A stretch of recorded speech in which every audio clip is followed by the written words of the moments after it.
Eunon enderezando el bucle.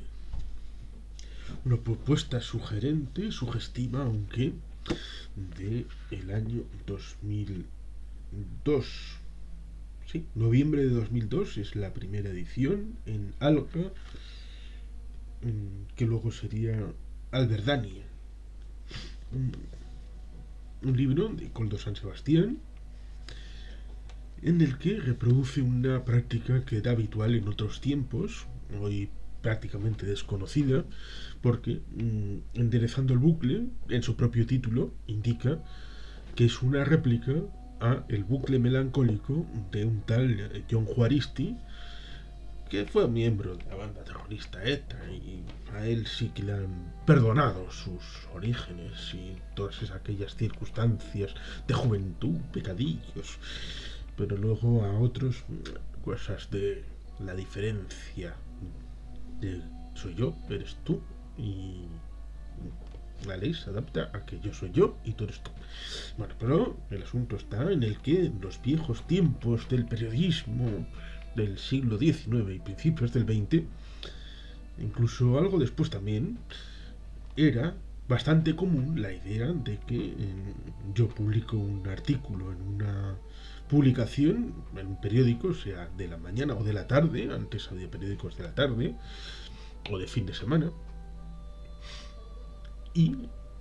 al día siguiente o al de un tiempo me replica otro desde otro medio, haciendo una especie de diálogo entre publicaciones acerca de diversos temas. Eso fue bastante común, por ejemplo, en los años 20 y 30, en el que había series de 9 artículos por cada pluma, por ejemplo. Bueno, pues ese estilo es el que da vida a este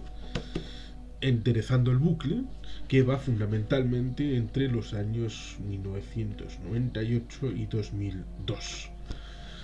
En aquellos tiempos todavía, en esos años 1998-2002, todavía se publicaban con cierta regularidad publicaciones en forma de libro acerca de la realidad, y para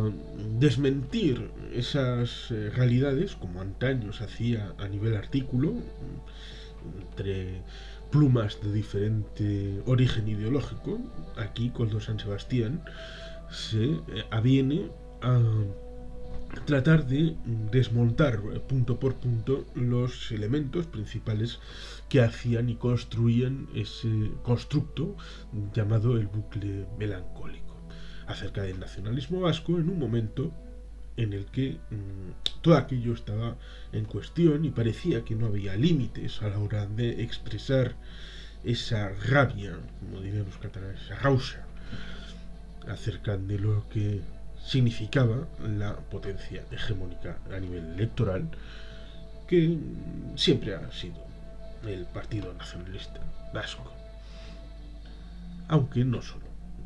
sino el nacionalismo vasco en su conjunto. Desde una óptica centralista, jacobina, como digo, el autor al que está replicando, John Juanisti, en Origen, en Pecadillos de Juventud, aunque él dice que más bien ligados a otras circunstancias ideológicas e identitarias, pero por eso es interesante el desmontaje que hace Coldo San Sebastián en este libro acerca de todas esas vicisitudes, tanto vitales como ideológicas, como de literatura. Pues en esos momentos hace virajes estratégicos y tácticos, como otras personas mencionadas, por ejemplo Mario Onaindía, y destapar las vergüenzas es un ejercicio ético y estético, sobre todo cuando se hace desde la dialéctica.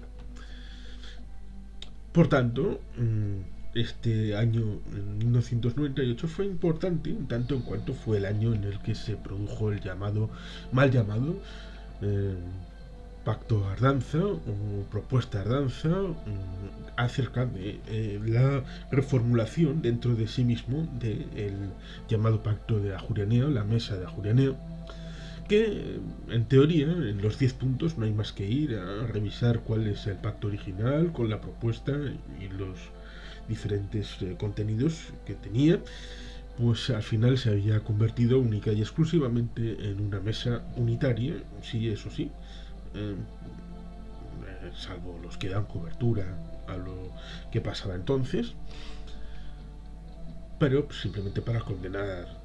el terrorismo, un atentado, el otro, el otro, el otro, lo cual era emocionalmente de contenido, pero eso no trasciende, no trasciende más allá y no tiene impacto duradero en la transformación de la realidad. Y al final la política es útil en tanto en cuanto quiere transformar la realidad en base a unos postulados que son las ideas y las ideologías que tengan cada uno, que son el background que luego se traduce en políticas concretas. En ese momento se produce en toda la trama del proceso de paz de Lizarra, lo que supuso el pacto el acuerdo, porque a ver, pacto y acuerdo son cosas distintas y el lenguaje no es virtuoso y puro por sí, sino que cuando tratas de introducir una forma de denominar las cosas ya estás poniendo una carga simbólica y una carga ideológica en los propios nombres de las cosas. Por eso es bastante recordado el asunto de que en España, por ejemplo, Karl Marx es Carlos Marx, o Joe Biden para algunos, ahora ya minoritarios, porque ahora se ha vuelto a adquirir la idea de que se nombre a las cosas, a los lugares y a las personas por el nombre más común, que es en la lengua originaria. Para algunos, Joe Biden es José Biden, el presidente de los Estados Unidos. Cosas bastante curiosas. Probablemente algunos tendrían que empezar a llamar a Nueva York Neo Eboracum,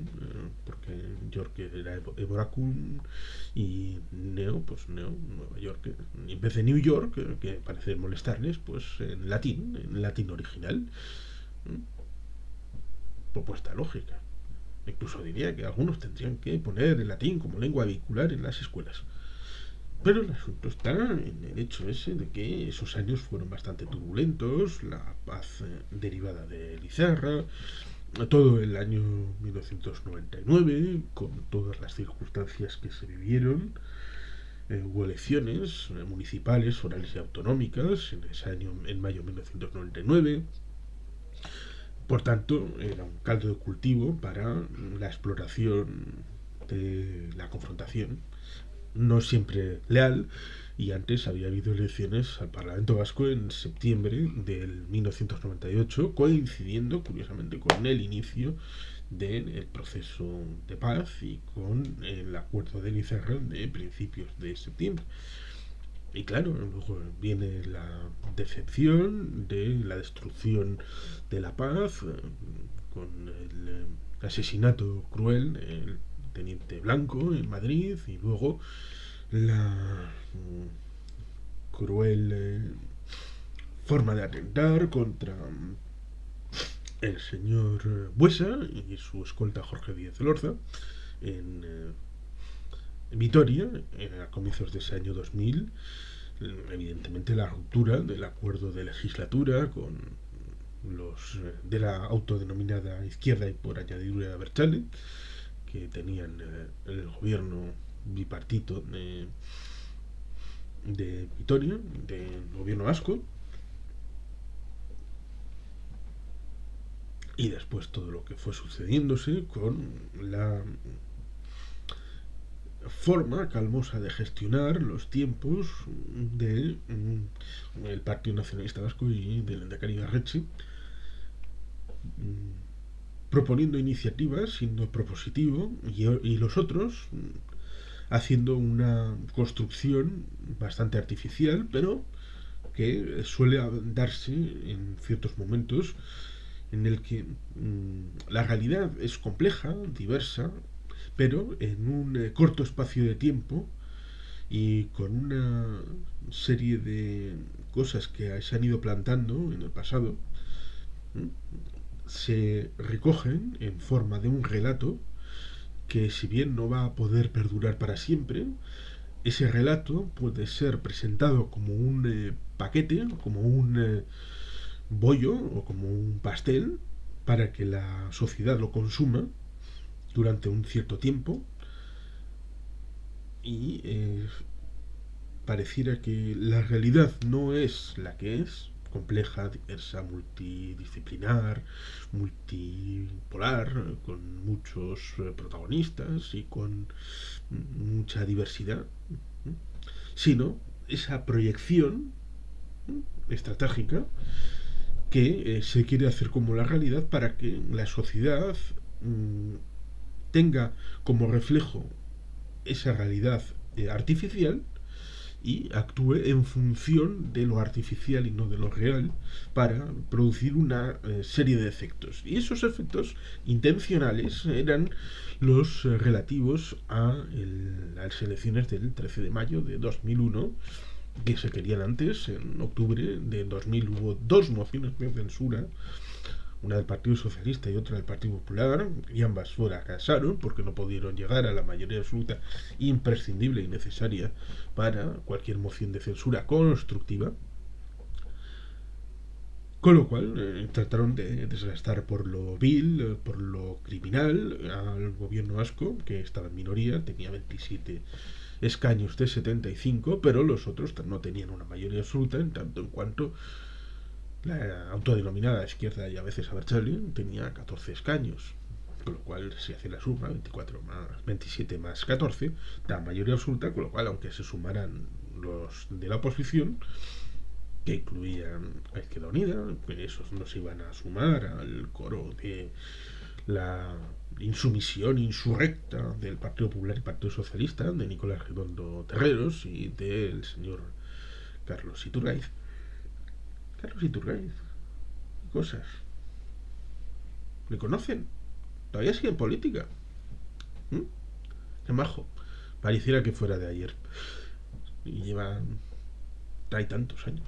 Bueno, pues el asunto está en el que en ese año, en 2001, el 13 de mayo, se quisieron hacer unas elecciones para dar un golpe de mano al nacionalismo vasco y quitarles del medio por lo civil, por lo criminal, por lo penal, por lo que fuera falta. Pero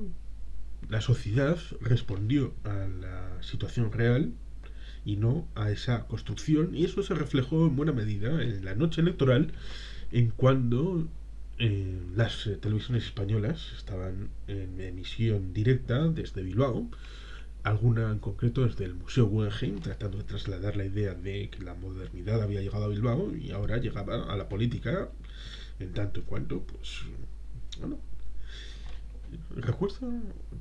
permítanme la digresión, porque en el año 99 hubo también las elecciones al Parlamento Europeo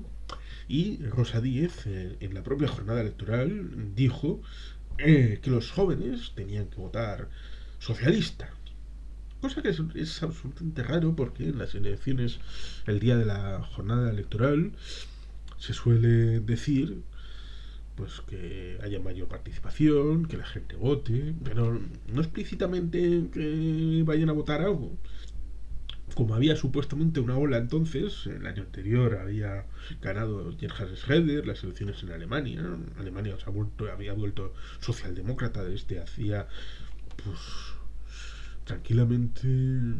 17 años, de que la última vez que hubo un canciller socialdemócrata en el año 1981 no había tal ola, y eso parecía que, bueno, pues con eso y el primer ministro Lionel Jospin, una serie de circunstancias que parecía que Europa se volvía socialdemócrata, y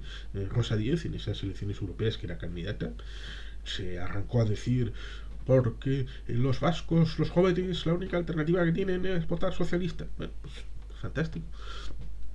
Pues esa jornada electoral del 13 de mayo del 2001, desde el Guggenheim, cuando se empezaron a conocer los primeros resultados electorales, la cosa fue un poco jodida para ellos, y cuando ya la cosa perfilaba, pues cerraron la misión y pusieron una película. y acabaron diciendo que la sociedad vasca no estaba madura.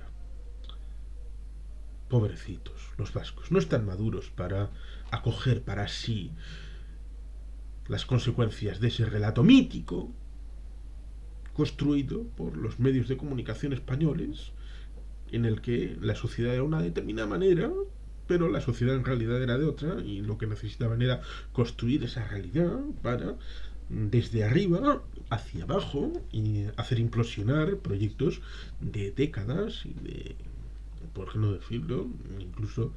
de siglos, porque el pozo constructivo tarda muchísimo en derivarse, decantarse por sedimentación, hasta que eclosiona en realidades tangibles. Son esos pozos lo que construyen, por ejemplo, la foralidad en el territorio vasco. Y en la foralidad surgen otros elementos desde la conciencia de tener un elemento constructivo tan potente como la capacidad de autogobernarse o de gestionarse sus propios impuestos, que será luego lo que encarne el sistema de concierto y de cupo. Pues en el libro podría perfectamente situarse en ese punto del 14 de mayo, pero trata de incluir un poquito más, porque, por ejemplo, el señor Nicolás Redondo Terreros sufrió unas vicisitudes internas dentro de su partido que acabó con un poco de navajeo. Hay quien dice que en realidad el líder era este, y luego el número 2 en un momento dado se aparta, da un pasito atrás, coge la navaja, ataca la intercostal de su líder y le sustituye. Cosa que pasa, por ejemplo, con el señor Nicolás Redondo Terreros, porque su segundo en el Partido Socialista de Euskadi era un tal Francisco Javier López Álvarez, alias Pachi López, que era el líder de los socialistas vizcaínos. Y en un momento dado, cuando se producen las consecuencias de la derrota, porque a pesar de que mantuvieron más o menos el tipo, eso dijeron, pero el debate interno de aquel acto, por ejemplo, matrimonial en el Cursal de Donosti, patrocinado por un tal Sabater, entre el señor Mayor Oreja y el señor Nicolás Redondo, supuestamente el Partido Socialista y el Partido Popular, que se habían llevado a matar en Madrid, sobre todo después de la victoria, entre comillas, de José María Aznar en marzo del 1996, aunque habían sido capaces de llegar al acuerdo de aquel mal llamado pacto antiterrorista del año 2000 con José Luis Rodríguez Zapatero, que acababa de llegar a la Secretaría General del Partido Socialista, en parte en manos, gracias al Partido Socialista de Cataluña, frente a José Bono, y por 9 votos de diferencia. Pues ese pacto, mal llamado antiterrorista, en el preámbulo hablaba más del Partido Nacionalista Vasco que de ETA. ¿Qué pacto antiterrorista era? Pues en teoría era un pacto para sacar el terrorismo de la política partidista, cosa que evidentemente no hicieron y lo rompieron prácticamente al de pocos días. Con lo cual, después de lo que fue sucediendo, con todas esas circunstancias, ya pues se puede decir que a partir del año 2002 hay una especie de cambio de circunstancias. Lo cual luego se pudo saber que en esos años, en ese año 2002, Chusito, Jesús de Eguiguren, ya estaba hablando con Arnaldo Tegui en Chillarre, en un caserío del entorno de Eibar, cerca de Maltzaga. Lo cual es pintoresco porque Malchaca era el lugar donde el señor eh, Telesforo Monzón, que primero fue del Partido Nacionalista Vasco, luego en los años 40 se convirtió en un poco monárquico porque le gustaba la sucesión monárquica del señor Don Juan de Borbón y Battenberg, que también la patrocinaba el señor Indalecio Prieto, cosa curiosa, y luego acabaría siendo de la Mesa de Alsasua y de la Constitución de Herri Batasuna en los finales de los años 70 y principios 80, llamando incluso Gudaris a los señores etarras, lo cual me hierve las carnes porque yo soy nieto de un auténtico Gudari, lo cual mm, sería objeto de otras circunstancias en otro momento. Pues el señor Telesforo Monzón, una de las propuestas era que todos los vascos, sobre todo los nacionalistas, nos congregáramos en un punto como todas las carreteras tienen como nudo gordiano Malchaga, que es uno de los elementos que la Fundación Euskadi utilizó para hacer iniciativas a favor de la paz y de la construcción nacional. Pues en ese lugar, la construcción nacional que pudo intentar el señor Otegi en favor de la paz es con Chusito, con el Partido Socialista Obrero Español. En ese momento de 2002, cuando en principio se suponía que las cosas habían variado, aunque luego veríamos que no necesariamente en la forma y fondo que podía creerse, en tanto en cuanto un informe de Chusito, de Jesús Eguiguren, fue actor sustancial para la caída de Nicolás Redondo Terreros, pero luego Chusito será actor fundamental y necesario cuando, después de las elecciones del 1 de marzo de 2009, le dicen en una reunión entre el Partido Socialista y el Partido Nacionalista Vasco, que acababa de ganar con 30 escaños las elecciones al Parlamento Vasco, le dicen desde el Partido Nacionalista Vasco como sondeo, bueno, y si quitamos a Ibarretxe como candidato, y Chusito tomó la palabra en esa reunión y les dijo, no, es que no es Ibarretxe, es que os queremos quitar a vosotros, sea cual sea vuestro candidato, y con una ingeniería artificial, porque si hubieran hecho la supresión del partido, es decir, la ilegalización de la izquierda a veces abertzale, en el año 2005, la mayoría artificial habría sido para el gobierno de Ibarretxe, que entonces ya era tripartito con Izquierda Unida, Esquerra Batua, pero en 2009 la mayoría artificial favorecía a los españolistas, con lo cual tenían una mayoría artificial que no en votos, Partido Socialista, Partido Popular y Unión del Pueblo Democrático o algo así, UPID, UPOZ, que fue cuando se cabreó Rosa Díez en 2007, quería seguir jugando en el Scattergories y se hizo su propio partido y tuvieron un representante, el señor Jorge Maneiro. Entonces ya Rosa Díez pasó de su euroescaño a un escaño en el Congreso. Ella solita, que maja. Pues el asunto está en el que montaron su propia alternativa y Chusito estuvo ahí para decirles os vamos a quitar de Ajurené, sea como sea, de la forma civil, criminal. Es más, José Bono, el citado José Bono, que intentó ser líder del Partido Socialista, en sus memorias, bueno, como miembro insigne del Partido Socialista, recuerda que en agosto del 2004, en Casa Balear, aquella que en la que Joan Puig, el exdiputado de Esquerra en el Congreso con la credencial de diputado en el morro, entró en la piscina de Pedro J. Ramírez, entonces director del Mundo en Baleares, porque era una piscina ilegalmente construida y se metió ahí con el bañador y con la credencial y es bastante conocida. Pues en esa casa, en agosto del año 2004, el señor José Luis Rodríguez Zapatero juramentó que iba a liderar una alternativa de cambio para expurgar al Partido Nacionalista Vasco de las instituciones vascas. Es cosa curiosa porque en 2005 la alternativa no funcionó, pero en 2009 sí. En 2005 el posible matrimonio entre la señora Maya Sangil y Pachi López, que hubo en la campaña hubo alguien que hizo una eh, nota de estas de bodas para repartir con el menú y todo eso, Pues esa boda fracasó, naufragó, pero en 2009, pues Antonio Basagoiti y Patxi Loma sí se montaron en el barco y zarpó hacia la luna de miel. Pues Chusito estaba ahí. El mismo Chusito de Chillarre, a partir de 2002, hablando con señor Otegui, diciendo que los dos eran víctimas.